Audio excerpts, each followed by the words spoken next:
Welcome to Burlap Teachers. Enjoy the video. In this video, I will show you how to sketch lips. We will begin by establishing the fundamental structure. First, draw a horizontal line to define the overall width of the mouth.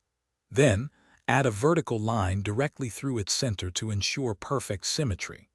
Finally, sketch two small ovals for the upper lip and one slightly larger oval for the lower lip, laying the groundwork for our detailed drawing.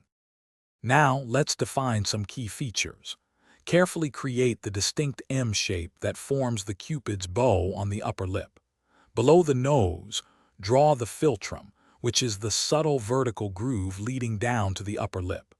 Pay close attention to the outer corners of the mouth, ensuring they align symmetrically and connect smoothly to the main lip structure. Next, we will add volume and dimension to our sketch. Gently connect the initial oval shapes, allowing them to flow into the overall lip contour. Use subtle, curved lines to suggest the natural plumpness and three-dimensional form of the lips. Once you are satisfied with the shape, carefully erase any initial construction lines, leaving only your refined and clean lip outline. Finally, let's bring our lips to life with shading and texture.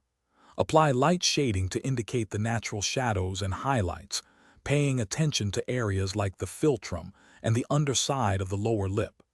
Add subtle, short vertical lines to suggest the natural texture and creases of the lips. Blend your shading gently for a smooth, realistic appearance, giving your sketch depth and character. Thanks for watching. Consider subscribing if this video helped you.